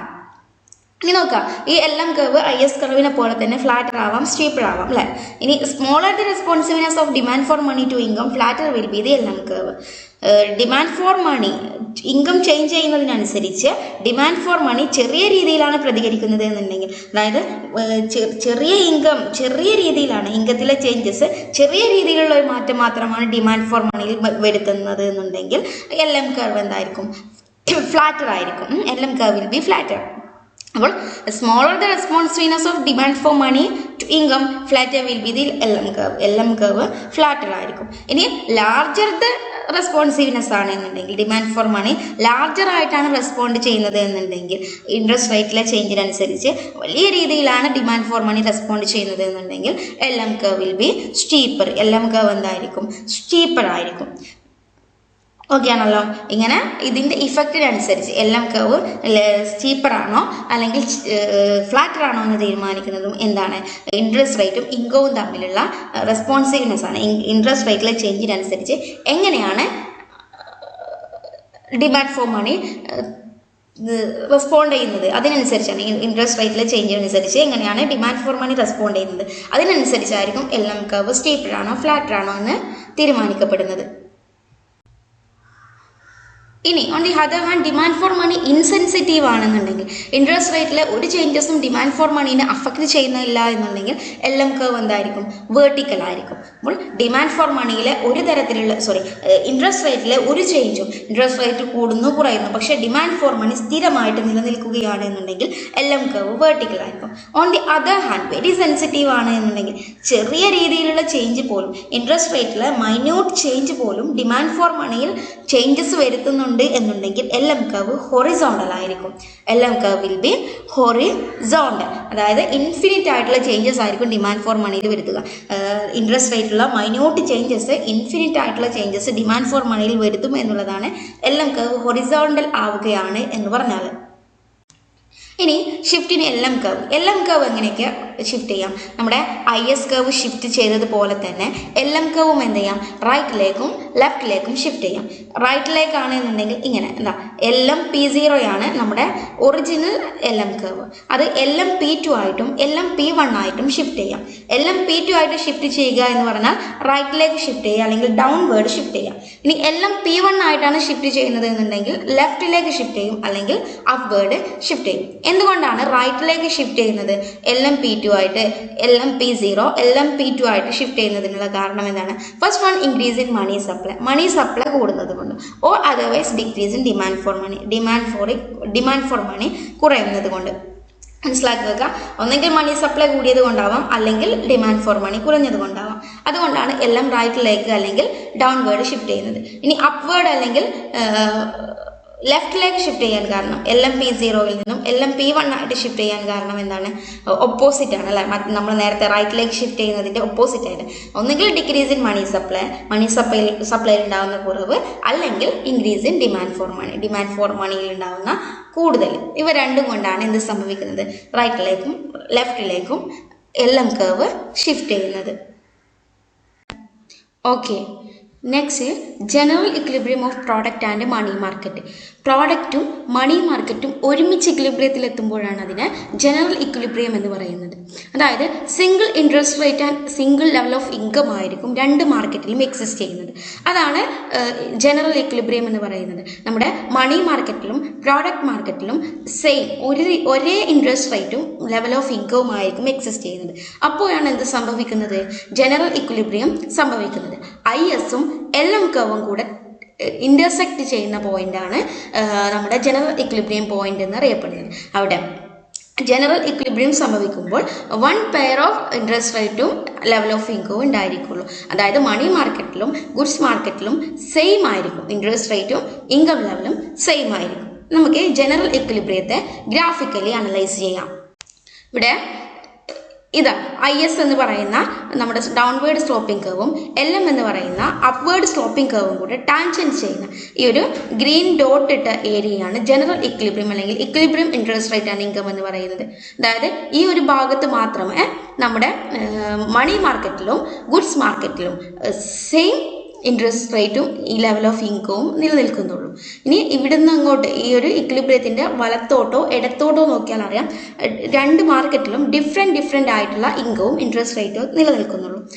ഈ ഒരു ഇക്വിലിബ്രിയത്തിൽ എത്തുമ്പോൾ മാത്രമേ ഇക്കോണമി ജനറൽ ഇക്വിലിബ്രിയത്തിൽ എത്തുമ്പോൾ മാത്രമേ സെയിം ഇൻട്രസ്റ്റ് റേറ്റും സെയിം ലെവൽ ഓഫ് ഇൻകവും മാർക്കറ്റിൽ നിലനിൽക്കുകയുള്ളൂ, രണ്ട് മാർക്കറ്റിലും നിലനിൽക്കുകയുള്ളൂ.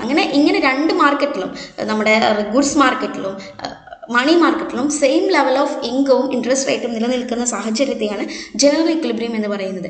ISഉം LM കർവും കൂടെ ടാൻജൻറ്റ് ചെയ്യുമ്പോഴാണ് ഇങ്ങനെ സംഭവിക്കുന്നത്. ഇതാണ് general equilibrium. Okay, next effectiveness of monetary and fiscal policies. Monetary പോളിസീസും ഫിസ്ക്കൽ പോളിസീസും അതിൻ്റെ ഇഫക്റ്റ് എങ്ങനെയാണ് IS LM കർവ് വെച്ചിട്ടാണ് നമ്മൾ അനലൈസ് ചെയ്യുന്നത്. രണ്ട് രീതിയിലാണ് ISLM വെച്ചിട്ട് ഫിസ്ക്കൽ പോളിസിയുടെയും മോണിറ്ററി പോളിസിയുടെയും ഇഫക്റ്റീവ്നെസ് നോക്കുന്നത്. ഫസ്റ്റ് നമ്മൾ നോക്കുന്നത് റേഞ്ച് വെച്ചിട്ട് കെയ്നീഷ്യൻ റേഞ്ചിലും ക്ലാസിക്കൽ റേഞ്ചിലും ഇൻ്റർമീഡിയറ്റ് റേഞ്ചിലും ഈ മൂന്ന് റേഞ്ചസിൽ എങ്ങനെയാണ് ഈ രണ്ട് പോളിസികളുടെയും ഇഫക്റ്റീവ്നെസ് എന്ന് നോക്കും. പിന്നീട് നമ്മൾ ISLM കർവിൻ്റെ ചേഞ്ചസ് നോക്കിയിട്ട് ഇലാസ്റ്റിസിറ്റി നോക്കിയിട്ട് നമ്മൾ എന്ത് ചെയ്യും, ഇഫക്റ്റീവ്നെസ് കാണും. ഫസ്റ്റ് നമുക്ക് റേഞ്ചസ് നോക്കിയിട്ട് എങ്ങനെയാണ് ഈ രണ്ട് പോളിസികളുടെയും ഇഫക്റ്റീവ്നെസ് കാണുന്നതെന്ന് നോക്കാം. First effectiveness of fiscal policy. Fiscal പോളിസിയുടെ ഇഫക്റ്റീവ്നെസ് ആണ് നമ്മൾ ആദ്യം നോക്കുന്നത്. അതിൽ LM കർവും ഫിസ്ക്കൽ പോളിസിയിലെ ചേഞ്ചസ് LM കർവിനെ എങ്ങനെ അഫക്റ്റ് ചെയ്യുന്നു എന്നുള്ളതാണ്. ഇവിടെ കാണാം, LM കർവാണ്. ഈ AB എന്ന് പറയുന്നത് ഹൊറിസോണ്ടൽ സ്ട്രൈറ്റ് ലൈൻ ആണ് കേട്ടോ. ഇത് എക്സ് ആക്സിസിന് സമാനമായിട്ടുള്ള ഹൊറിസോണ്ടൽ സ്ട്രൈറ്റ് ലൈനാണ് A to B എന്ന് പറയുന്ന പോർഷൻ.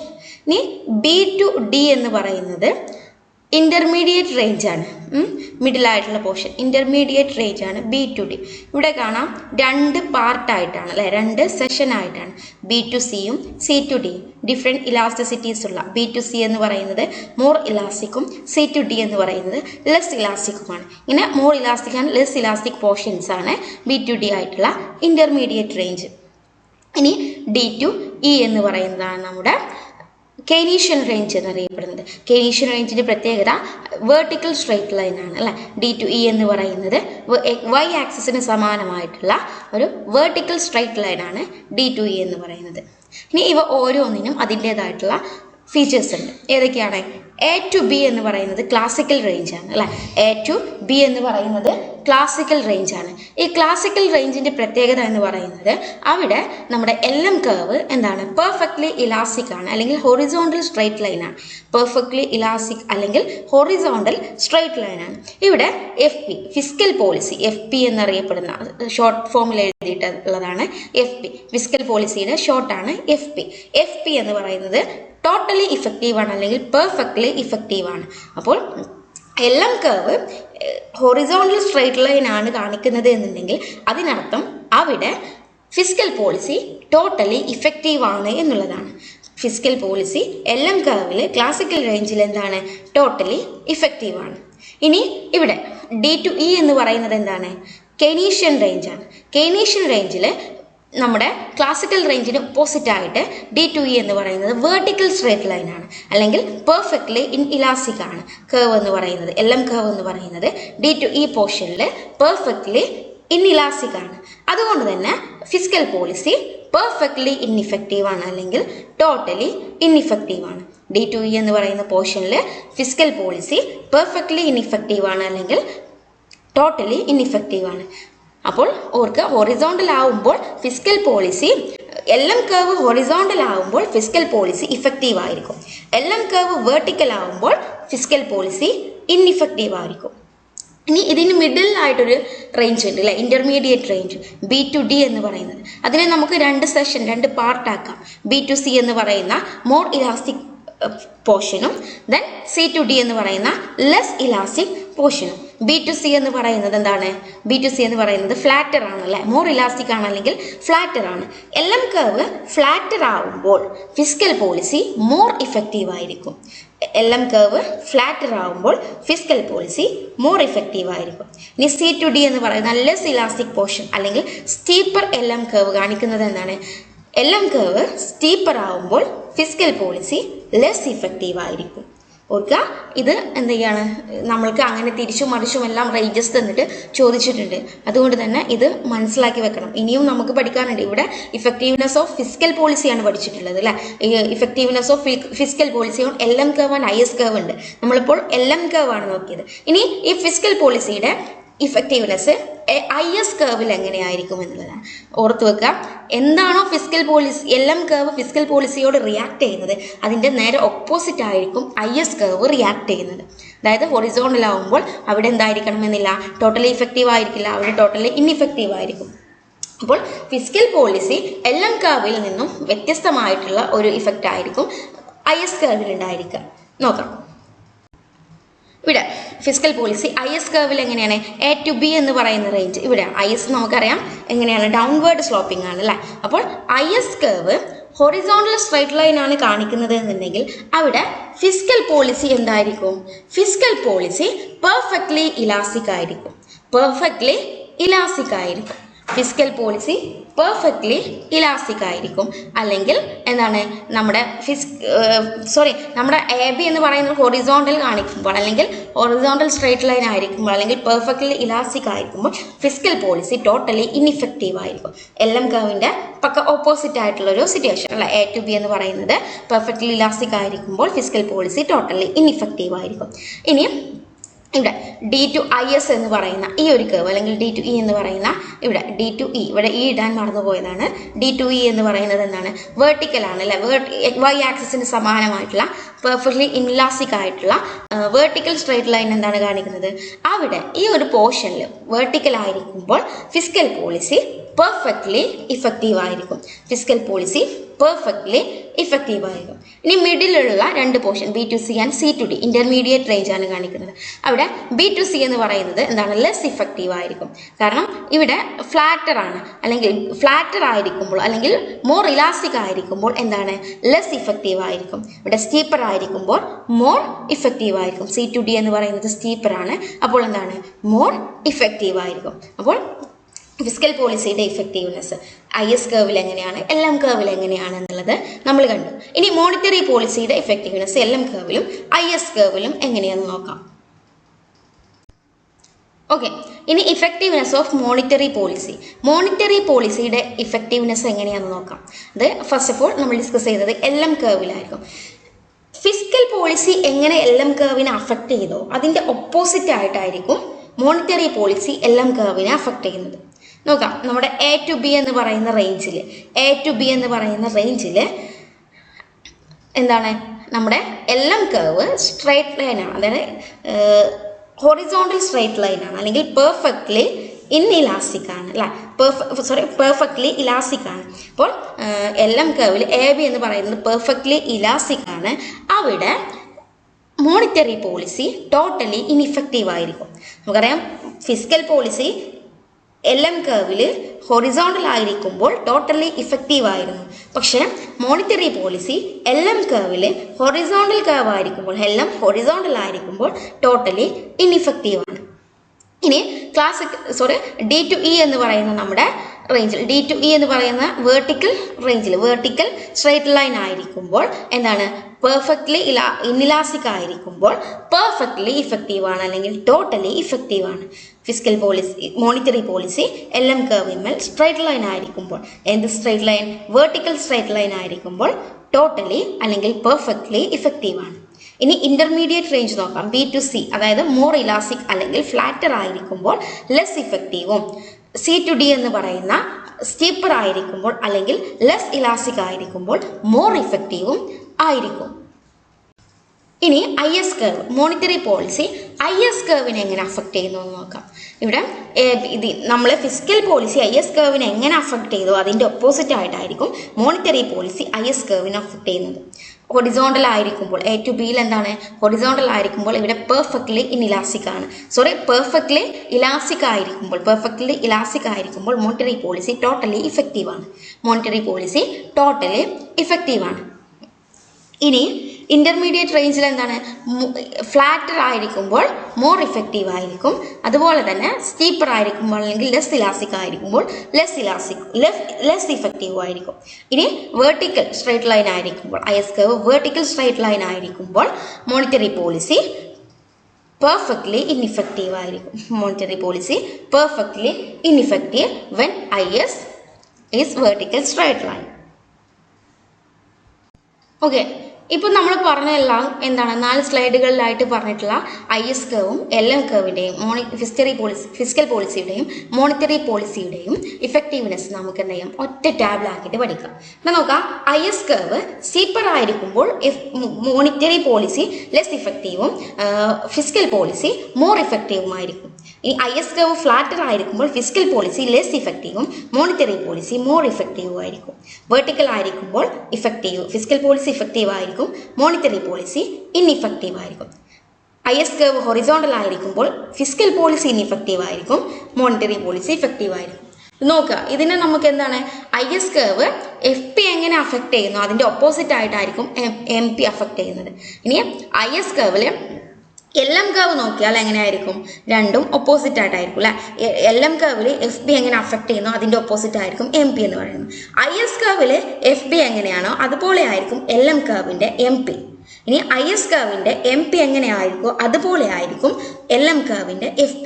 അപ്പോൾ ഇതെങ്ങനെയാണ് ക്രോസ് ആയിട്ടാണ് അല്ലേ. ഈ FPയും ISും FPയും എന്തിന് ഈക്വൽ ആയിരിക്കും LMനും MPക്കും ഈക്വൽ ആയിരിക്കും.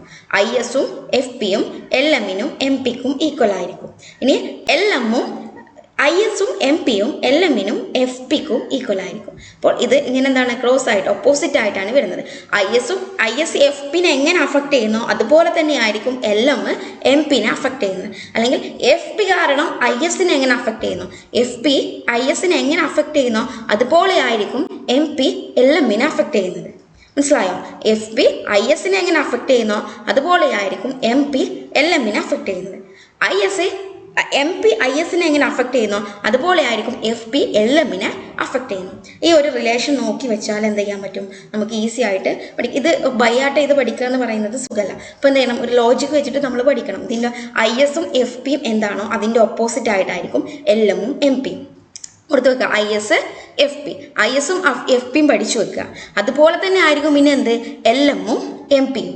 ഇനി പിന്നെ ISും MPയും പഠിച്ചു വെക്കുക.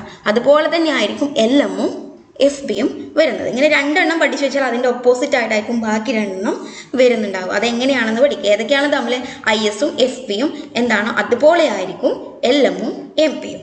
ഇനി ISും MPയും എങ്ങനെയായിരിക്കും അതുപോലെ തന്നെ ആയിരിക്കും LMും FPയും. ഇതാണ് ഈ പറഞ്ഞതിൻ്റെ ഷോർട്ട്. ഇവിടെ ഇതിൽ നിന്നും ഒരു കാര്യം മനസ്സിലാക്കേണ്ടത് ഫിസ്ക്കൽ പോളിസി എന്ന് പറയുന്നത് ഫിസ്ക്കൽ പോളിസി കെയ്നീഷ്യൻ റേഞ്ചിൽ എന്താവും ഹൈലി ഇഫക്റ്റീവ് ആയിരിക്കും. അതായത് ഫിസ്ക്കൽ പോളിസി കെയ്നീഷ്യൻ റേഞ്ചിൽ ഹൈലി ഇഫക്റ്റീവ് ആയിരിക്കും. കെയ്ൻസിൻ്റെ അഭിപ്രായത്തിൽ ഫിസ്ക്കൽ പോളിസിയാണ് എന്ത് ചെയ്യുന്നത് പെട്ടെന്നുള്ള ചേഞ്ചസ് വരുത്തുന്നത്. അതിനുള്ള ഫിസ്ക്കൽ പോളിസി എന്തായിരിക്കും ഹൈലി ഇഫക്റ്റീവ് ആയിരിക്കും എന്നുള്ളതാണ്. ഇനി ക്ലാസിക്കൽ റേഞ്ചിൽ ഫിസ്ക്കൽ പോളിസി എന്തായിരിക്കും ടോട്ടലി ഇൻഇഫക്റ്റീവ് ആയിരിക്കും. ഫിസ്ക്കൽ പോളിസി എവിടെയൊക്കെ ടോട്ടലി ഇൻഇഫക്റ്റീവ് ആവുന്നുണ്ടോ അത് ക്ലാസിക്കൽ റേഞ്ച് ആയിരിക്കും. അപ്പോൾ ക്ലാസിക്കൽ റേഞ്ചിൽ ഫിസ്ക്കൽ പോളിസി എന്താണ് ടോട്ടലി ഇൻഇഫക്റ്റീവ് ആയിരിക്കും. ഇന്റർമീഡിയറ്റ് റേഞ്ചിൽ ലെസ് ഇഫക്റ്റീവ് ആയിരിക്കും. ഫിസ്ക്കൽ പോളിസി ലെസ് ആയിട്ടുള്ള ഹൈലി ഇഫക്റ്റീവോ ഇൻഇഫക്റ്റീവ്നെസ്സും ഉണ്ടാവില്ല. ഒരു മിഡിൽ റേഞ്ച് ആണ് എന്ത് ഇന്റർമീഡിയറ്റ് റേഞ്ച് എന്ന് പറയുന്നത്. അവിടെ എന്താണ് ചെറിയ മാറ്റങ്ങൾ ഫിസ്ക്കൽ പോളിസി വരുത്തും. ഇനി മോണിറ്ററി പോളിസിയുടെ കാര്യത്തിൽ മോണിറ്ററി പോളിസി കെയ്നീഷ്യൻ റേഞ്ചിൽ കംപ്ലീറ്റ്ലി ഇൻഇഫക്റ്റീവ് ആയിരിക്കും. എവിടെയൊക്കെ മോണിറ്ററി പോളിസി ഇൻഇഫക്റ്റീവ് ആവുന്നുണ്ടോ അത് കെയ്നീഷ്യൻ റേഞ്ച് ആയിരിക്കും. ഇനി മോണിറ്ററി പോളിസി ക്ലാസിക്കൽ റേഞ്ചിൽ എന്തായിരിക്കും ഹൈലി ഇഫക്റ്റീവ് ആയിരിക്കും. മോണിറ്ററി പോളിസി ക്ലാസിക്കൽ റേഞ്ചിൽ ഹൈലി ഇഫക്റ്റീവ് ആയിരിക്കും. ഇവിടെ ഇന്റർമീഡിയറ്റ് റേഞ്ചിൽ മോണിറ്ററി പോളിസി എന്താണ് ലെസ് ഇഫക്റ്റീവ് ആണ്. അല്ലെങ്കിൽ വലിയ രീതിയിലുള്ള മാറ്റങ്ങളൊന്നും അവിടെ ഉണ്ടാവുന്നില്ല. ഇൻഎഫക്റ്റീവോ ടോട്ടലി ഇഫക്റ്റീവോ ആവുന്നില്ല. അത് ലെസ് ഇഫക്റ്റീവ് ആയിട്ടാണ് മോണിറ്ററി പോളിസി ഇന്റർമീഡിയറ്റ് റേഞ്ചിനെ ബാധിക്കുന്നത്. പോളിസി എന്ന് പറയുന്നത് എന്താണ്? എന്താണ് monetary policy? Monetary policy is the process by which monetary authority and primary economists decide. Economic growth or stability പരിസ്ഥിതി വേണ്ടിയിട്ട് ഇൻട്രസ്റ്റ് റേറ്റ് വഴി monetary authorities money supply control ചെയ്യുന്നതിനുള്ള പോളിസീസ് ആണ് monetary policies.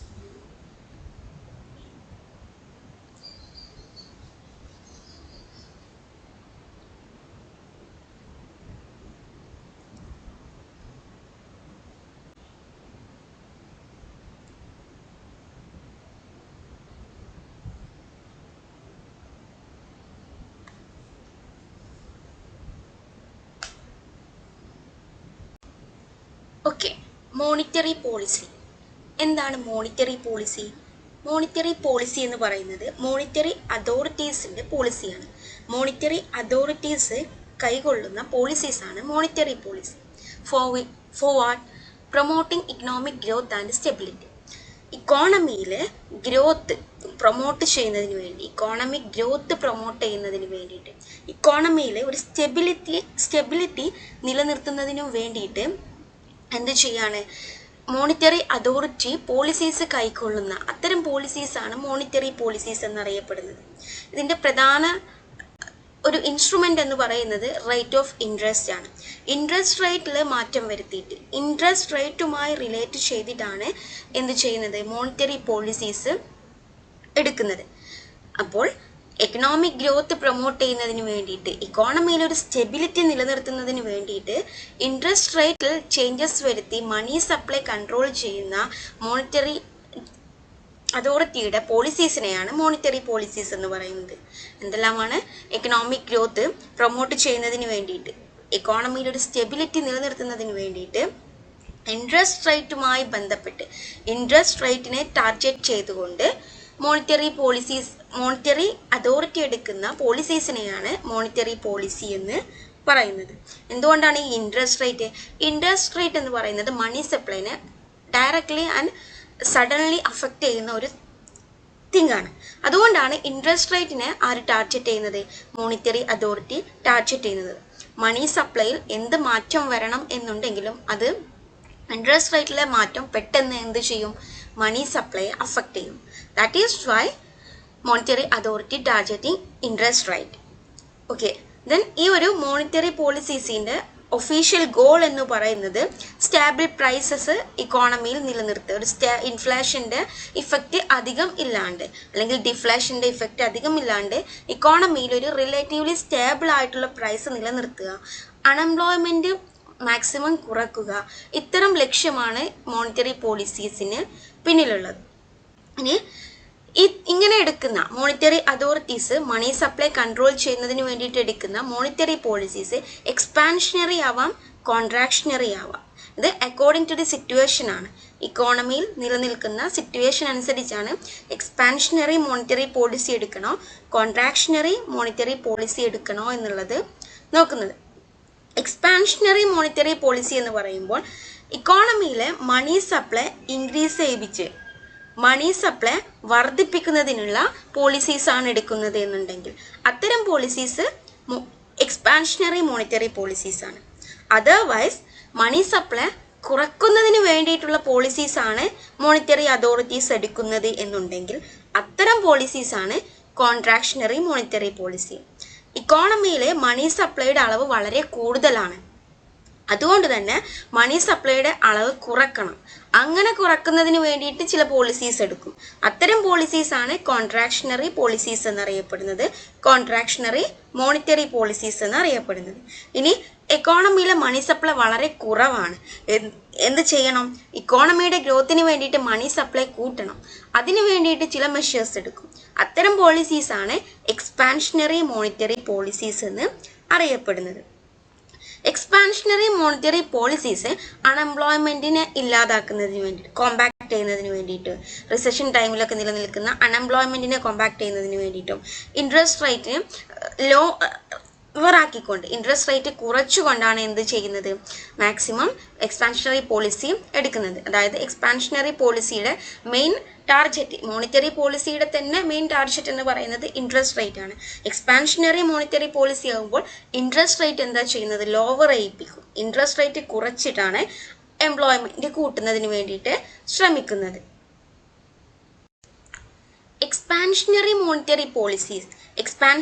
monetary policy increases the size of the money supply. അല്ല, മണി സപ്ലൈയുടെ size increase ചെയ്യുന്നതിന് വേണ്ടിയിട്ടാണ് expansionary monetary policies എടുക്കുന്നത്.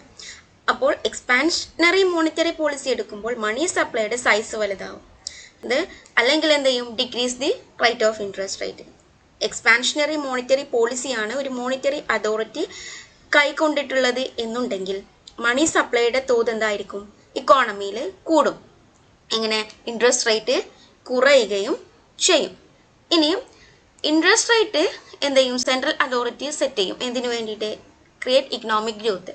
Inflation അല്ലെങ്കിൽ നമ്മുടെ എക്സ്പാൻഷനറി മോണിറ്ററി പോളിസീസ് എന്ന് പറയുന്നത് ഇക്കോണമിയുടെ അവസ്ഥ ഒരു ലോ ലെവലിൽ നിൽക്കുമ്പോൾ, ആളുകളുടെ അടുത്ത് പണം കുറവാണെന്ന് തോന്നുമ്പോൾ മണി സപ്ലൈ കൂട്ടാൻ വേണ്ടിയിട്ട്, ആളുകളുടെ കയ്യിലേക്ക് പണം എത്തിക്കുന്നതിന് വേണ്ടിയിട്ടാണ് മണി സപ്ലൈ കൂട്ടുന്നത്. ഇങ്ങനെ മണി സപ്ലൈ കൂട്ടുന്നത് എങ്ങനെയാണ്, സെൻട്രൽ മോണിറ്ററി അതോറിറ്റി അല്ലെ, നമ്മുടെ ഇന്ത്യയുടെ കേസ് എടുത്താൽ RBI, reserve bank of India എന്ത് ചെയ്യും, ഇൻട്രസ്റ്റ് റേറ്റിൽ മാറ്റം വരുത്തും. ഇൻട്രസ്റ്റ് റേറ്റ് സെറ്റ് ചെയ്യും. അതിനനുസരിച്ച് ഇക്കോണമിയുടെ തോത് അനുസരിച്ച്, ഇക്കോണമിയുടെ കണ്ടീഷൻ അനുസരിച്ച് ഒരു ഇൻട്രസ്റ്റ് റേറ്റ് സെറ്റ് ചെയ്യുകയും അത് എതിനെ അഫക്റ്റ് ചെയ്യും, മണി സപ്ലൈയെ പെട്ടെന്ന് അഫക്റ്റ് ചെയ്യുകയും ഇക്കോണമിയെ ചേഞ്ച് വരുത്തുകയും ചെയ്യും.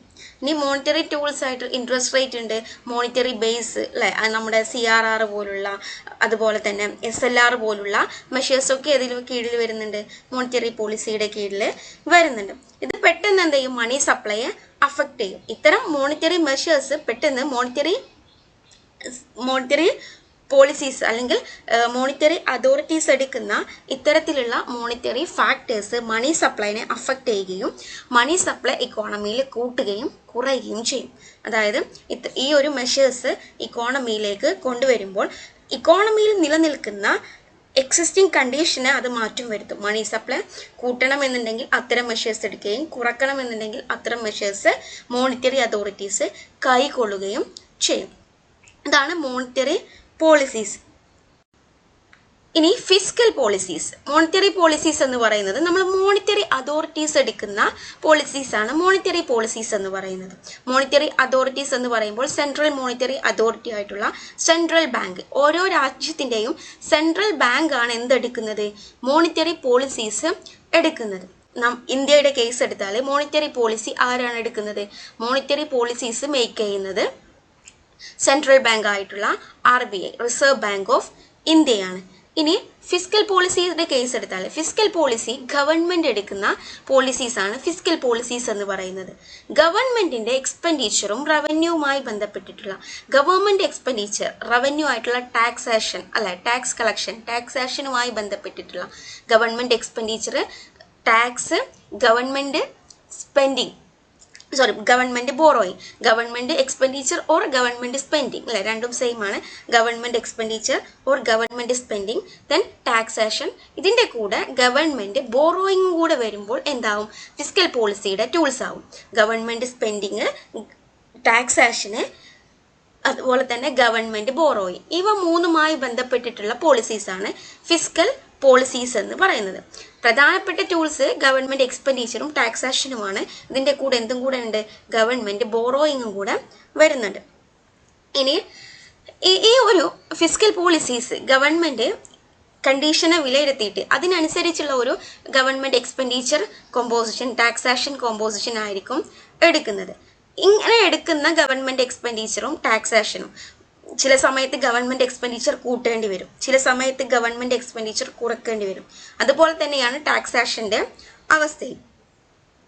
ഇങ്ങനെ ഇക്കോണമിയുടെ സിറ്റുവേഷൻ അനുസരിച്ച് ഗവൺമെന്റ് എക്സ്പെൻഡിച്ചറിലും ടാക്സേഷനിലും മാറ്റങ്ങൾ വരുത്തുമ്പോൾ അത് അഗ്രിഗേറ്റ് ഡിമാൻഡിനെ അഫക്റ്റ് ചെയ്യും, ഡിസ്ട്രിബ്യൂഷൻ ഓഫ് ഇൻകത്തെ അഫക്റ്റ് ചെയ്യും, റിസോഴ്സ് അലോക്കേഷൻ അഫക്റ്റ് ചെയ്യും. അതുപോലെ തന്നെ ടോട്ടലി ഇക്കോണമിയുടെ ആക്ടിവിറ്റീസിനെ തന്നെ ഇത് അഫക്റ്റ് ചെയ്യും.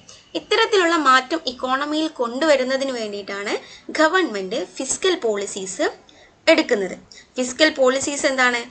ഇക്കണോമിക് ആക്ടിവിറ്റീസ് ഇൻഫ്ലുവൻസ് ചെയ്യുന്നതിന് വേണ്ടിയിട്ടുള്ള, ഇക്കണോമിക് ആക്ടിവിറ്റീസിൽ ചേഞ്ചസ് വരുത്തുന്നതിന് വേണ്ടിയിട്ട് ഗവൺമെൻറ് എടുക്കുന്ന പോളിസീസാണ് ഫിസ്ക്കൽ പോളിസീസ് എന്ന് പറയുന്നത്. ഫിസ്ക്കൽ പോളിസീസിൻ്റെ പ്രധാന ടൂൾസ് ആണ് എന്ത്? ഗവൺമെൻറ് എക്സ്പെൻഡിച്ചറും അതുപോലെ തന്നെ ടാക്സാഷനും. ഇതിൻ്റെ പ്രൈം ആയിട്ടുള്ള ലക്ഷ്യം എന്ന് പറയുന്നത് എന്താണ്? പ്രൈം ഗോൾ എന്ന് പറയുന്നത് പ്രൈസ് സ്റ്റെബിലിറ്റി കൊണ്ടുവരുന്നു, ഫുൾ എംപ്ലോയ്മെൻറ്റ് കൊണ്ടുവരുന്നു, ഇക്കണോമിക് ഗ്രോത്ത് കൊണ്ടുവരുന്നു. ഇക്കോണമിയിൽ പ്രൈസ് സ്റ്റെബിലിറ്റി, പ്രൈസസിലൊരു സ്റ്റേബിൾ ആയിട്ടുള്ള പ്രൈസസ് അല്ല നിലനിൽക്കുന്നത്, അല്ലെങ്കിൽ എംപ്ലോയ്മെൻറ്റിൽ മാറ്റം വരുത്തണം, അൺഎംപ്ലോയ്മെൻറ്റ് കൂടിക്കൊണ്ടിരിക്കുന്നു എന്നുള്ള ഒരു തോത് വരുമ്പോൾ, ഇക്കണോമിക് ഗ്രോത്ത് കൂട്ടണം എന്നുള്ള ഒരു അവസ്ഥ വരുമ്പോൾ എല്ലാം ആര് ഫിസ്ക്കൽ പോളിസീസ് അഡോപ്റ്റ് ചെയ്യും? ഗവൺമെൻറ് ഫിസ്ക്കൽ പോളിസീസ് അഡോപ്റ്റ് ചെയ്യും. ഇനി കെയ്ൻസിന്റെ അഭിപ്രായത്തിൽ increasing government spending and increasing tax rights are the best ways to stimulate aggregate demand. ഗവൺമെന്റിന്റെ സ്പെൻഡിങ് അല്ലെങ്കിൽ ഗവൺമെന്റ് എക്സ്പെൻഡിച്ചർ കൂട്ടുകയും ടാക്സസ് കുറയ്ക്കുകയും ചെയ്യുന്നതാണ് അഗ്രിഗേറ്റ് ഡിമാൻഡ് കൂട്ടുന്നതിനുള്ള, സ്റ്റിമുലേറ്റ് ചെയ്യുന്നതിനുള്ള പ്രധാനപ്പെട്ട ഒരു മാർഗം എന്നുള്ളതാണ് കെയ്ൻസ് പറയുന്നത്. അതുപോലെ തന്നെ റിസഷൻ ടൈമിൽ അല്ലെങ്കിൽ ലോ ഇക്കണോമിക് ആക്ടിവിറ്റീസ് ഉള്ള സമയത്താണ് എന്ത് ചെയ്യേണ്ടത്? ഇത്തരത്തിലുള്ള ഒരു ഗവൺമെന്റ് സ്പെൻഡിങ് കൂട്ടുകയും ടാക്സ് കുറയ്ക്കുകയും ചെയ്യേണ്ടത്. ഈ ഒരു സമയത്ത് എന്ത് ചെയ്യണം? റിസഷൻ്റെ അല്ലെങ്കിൽ low economic activity as an essential tool for building the framework for strong economic growth and working towards full employment. കെയ്ൻസിന്റെ അഭിപ്രായത്തിൽ എന്താണ്? അഗ്രിഗേറ്റ് ഡിമാൻഡ് കൂട്ടുന്നതിനുള്ള പ്രധാന ടൂൾ എന്ന് പറയുന്നത് എന്താണ്? ഫിസ്ക്കൽ പോളിസിയാണ്. അദ്ദേഹം പ്രധാനമായും സപ്പോർട്ട് ചെയ്തത് ഫിസ്ക്കൽ പോളിസിനെയാണ്. കെയ്ൻസിന്റെ അഭിപ്രായത്തിൽ ഫിസ്ക്കൽ പോളിസി മോണിറ്ററി പോളിസിനേക്കാൾ കൂടുതലായിട്ട് ഇക്കോണമിയിൽ എഫക്റ്റ് ഉണ്ടാക്കുന്നത് ഫിസ്ക്കൽ പോളിസീസ് ആണ് എന്നുള്ളതാണ്. ഇനി Keynes theory posit that removing spending from the economy will reduce level of aggregate demand. ഇനി അതർവൈസ് നമുക്ക് അഗ്രിഗേറ്റ് ഡിമാൻഡ് കുറക്കണം എന്നുള്ള തോതാണ് ഇക്കോണമിക്കുള്ളത് എന്നുണ്ടെങ്കിൽ, ഇക്കോണമിയിൽ കൂടുതലായിട്ട് അഗ്രിഗേറ്റ് ഡിമാൻഡ് നടക്കുന്നുണ്ട് എന്ന് കാണുമ്പോൾ എന്ത് ചെയ്യേണ്ടി വരും? ഗവൺമെൻറ് സ്പെൻഡിങ് ഇക്കോണമിയിൽ നിന്നും റിമൂവ് ചെയ്താൽ മതി. ഗവൺമെൻറ് സ്പെൻഡിങ്ങിനെ ഇക്കോണമിയിൽ നിന്നും റിമൂവ് ചെയ്യുന്ന സമയത്ത് എന്ത് സംഭവിക്കും? അഗ്രിഗേറ്റ് ഡിമാൻഡ് കുറയും. അതുകൊണ്ട് തന്നെ ഈ ഒരു ഗവൺമെൻറ് സ്പെൻഡിങ്ങും ടാക്സേഷനുമായി ബന്ധപ്പെട്ട ഫിസ്ക്കൽ പോളിസിനെയാണ് കെയ്നീഷ്യൻസ് പ്രധാനമായിട്ടും സപ്പോർട്ട് ചെയ്തിട്ടുള്ളത്. ക്ലാസിക്കൽസിന്റെ വ്യൂസിൽ എക്സ്പാൻഷനറി ഫിസ്ക്കൽ പോളിസി എന്ന് പറയുമ്പോൾ ഗവൺമെന്റ് സ്പെൻഡിങ് ഇൻക്രീസ് ചെയ്യുകയും ടാക്സ് കുറയ്ക്കുകയും ചെയ്യുന്ന പോളിസീസ് ആണ് എക്സ്പാൻഷനറി ഫിസ്ക്കൽ പോളിസീസ് എന്ന് പറയുന്നത്. എക്സ്പാൻഷനറി ഫിസ്ക്കൽ പോളിസീസ് എന്ന് പറയുമ്പോൾ അഗ്രിഗേറ്റ് ഡിമാൻഡ് കൂട്ടുന്നതിനുള്ള മെഷേഴ്സ് ആണ്. അതായത് increase government spending and decreasing tax rates or cut tax rates. ഇതാണ് എക്സ്പാൻഷനറി ഫിസ്ക്കൽ പോളിസീസ് എന്ന് പറയുന്നത്. ഈ എക്സ്പാൻഷനറി ഫിസ്ക്കൽ പോളിസീസ് കൈക്കൊള്ളുമ്പോൾ നെറ്റ് എക്സ്പോർട്ട് കുറയും. ഇതെന്ത് ചെയ്യും? നാഷണൽ ഔട്ട്പുട്ടിനെയും നാഷണൽ ഇൻകത്തെയും കുറക്കും എന്നുള്ളതാണ് ആരുടെ അഭിപ്രായം? ക്ലാസിക്കൽസിന്റെ അഭിപ്രായം. When government borrowing increases interest rate, it attracts foreign capital from foreign investors. Government borrowing increase ചെയ്യുന്തോറും എന്താണ്? ഗവൺമെന്റ് ബോറോയിങ് സംഭവിക്കുമ്പോൾ ഇൻട്രസ്റ്റ് റേറ്റ് എന്ത് ചെയ്യും? കൂടും. ഇങ്ങനെ കൂടുതൽ ഇൻട്രസ്റ്റ് റേറ്റ് നിലനിൽക്കുമ്പോൾ ഫോറിനേഴ്സിനെ ഇത് അട്രാക്ട് ചെയ്യുകയും അതുവഴി ഇക്കോണമിക്ക് നല്ലൊരു ബെനിഫിറ്റ് സംഭവിക്കുകയും ചെയ്യും എന്നുള്ളതാണ് ആരുടെ അഭിപ്രായം? ക്ലാസിക്കൽസിന്റെ അഭിപ്രായം. കെയ്ൻസ് പറഞ്ഞത് ഗവൺമെന്റ് സ്പെൻഡിങ്ങും ടാക്സ് റേറ്റിലും ചേഞ്ച് വരുത്തിയിട്ട് ഇക്കോണമിയിലെ അഗ്രിഗേറ്റ് ഡിമാൻഡിനെ അഫക്റ്റ് ചെയ്ത് ഇക്കണോമിക് ഗ്രോത്ത് അല്ലെങ്കിൽ ഇക്കോണമിയെ ബൂസ്റ്റ് ചെയ്യാം എന്നുള്ളതാണ് കെയ്ൻസിന്റെ അഭിപ്രായം. പക്ഷെ അതേസമയം നമ്മുടെ ക്ലാസിക്കൽസ് പറഞ്ഞിട്ടുള്ളത് ഈ ഒരു ഫിസ്ക്കൽ പോളിസിയിലെ മൂന്നാമത്തെ ടൂളായിട്ടുള്ള ഗവൺമെന്റ് ബോറോയിങ്ങിൽ മാറ്റം വരുത്തിയിട്ട് പെട്ടെന്ന് എന്ത് ചെയ്യാം? ഇക്കോണമിയെ ബൂസ്റ്റ് ചെയ്യാം. കാരണം ഗവൺമെന്റ് ബോറോയിങ് കൂട്ടുന്ന സമയത്ത്, ഗവൺമെന്റ് കൂടുതൽ ബോറോ ചെയ്യുന്ന സമയത്ത് ഇൻട്രസ്റ്റ് റേറ്റ് കൂടുകയും ഈ ഹയർ ഇൻട്രസ്റ്റ് റേറ്റ് ഫോറിനേഴ്സിനെ അട്രാക്ട് ചെയ്യുകയും ഫോറിനേഴ്സ് കൂടുതലായിട്ട് നമ്മുടെ ഇക്കോണമിയിൽ വന്ന് ഇൻവെസ്റ്റ് ചെയ്യുകയും അങ്ങനെ ഫോറിൻ ഇൻവെസ്റ്റ്മെന്റ് കൂടുകയും ഈ ഫോറിൻ ഇൻവെസ്റ്റ്മെന്റിലൂടെ ഇക്കണോമിക് ഗ്രോത്ത് സംഭവിക്കുകയും ചെയ്യും എന്നുള്ളതാണ് ക്ലാസിക്കൽസിന്റെ അഭിപ്രായം. Thank you for learning. കൂടുതൽ വിശേഷങ്ങളായിട്ട് കൂടുതൽ വീഡിയോസുമായിട്ട് നമുക്ക് വീണ്ടും കാണാം. Thank you.